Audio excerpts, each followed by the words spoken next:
பிபின் அப்படின்றவர் பார்த்தீங்க அப்படின்னா விஷ்ணுஜா அப்படின்ற பொண்ணை சூசைட் பண்ணுறதுக்கு காரணம் வந்திருக்காரு.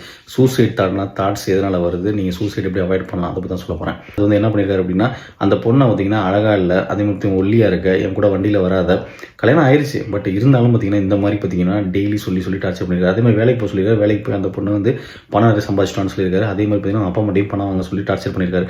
இதனால அந்த பொண்ணு பார்த்தீங்கன்னா ரொம்ப டிப்ரெஷன் ஆகி சூசைட் பண்ணியிருக்கு. சூசைட் அப்படின்ற எண்ணம் உங்களுக்கு எதனால வருது அப்படின்னா, உங்களை சுற்றி உள்ள எமோஷன்ஸ் பார்த்தீங்க அப்படின்னா கிரியேட் பண்ணுற ஒரு நெகட்டிவ் வைப்ரேஷன்ஸ் தான். அது தொடர்ந்து இருக்கிறப்ப உங்களுக்கு வந்து பார்த்தீங்கன்னா எதுவுமே பண்ண முடியல, நான் வந்து என்ன பண்ணுறேன்னு தெரியாமல் இந்த நிலைமையில் இருக்கேன் அப்படின்னு சொல்லிட்டு உங்களுக்கு தோண ஆரம்பிச்சனால நீங்கள் பார்த்தீங்கன்னா சூசைட் அட்டன் பண்ணியிருப்பாங்க.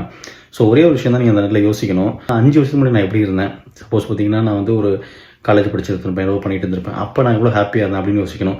அப்போ அதே மாதிரி இன்னொரு 5 வருஷத்துக்கு அப்புறம் இதே சுச்சுவேஷன் உங்களுக்கு இருக்க போகிறது கிடையாது.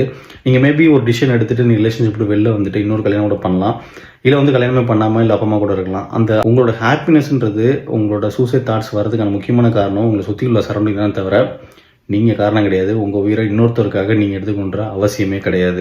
அதையும் மீறி உங்களுக்கு அந்த தாட்ஸ் தோணுச்சு அப்படின்னா கவுன்சிலிங் நம்பர்ஸ் தரேன். தமிழ்நாடு கவர்மெண்ட்டோட கேரளாவோடதும் எல்லாமே பார்த்திங்க அப்படின்னா இருக்குது. ஸோ அவங்கள்ட்ட நீங்கள் கவுன்சிலிங் கேட்டுக்கலாம். இனிமேல் யாராவது சூசைட் பண்ணணும்னு நினச்சிங்க அப்படின்னா தப்பான விஷயம், தயவு செஞ்சு பண்ணாதீங்க. இது வந்து உங்களுக்காக பண்ணுறதுக்கு முடிவு கிடையாது. இது இன்னொருத்தருக்கு நீங்கள் கொடுக்குற ஆப்பர்ச்சுனிட்டின்றதை மறந்துடாதீங்க.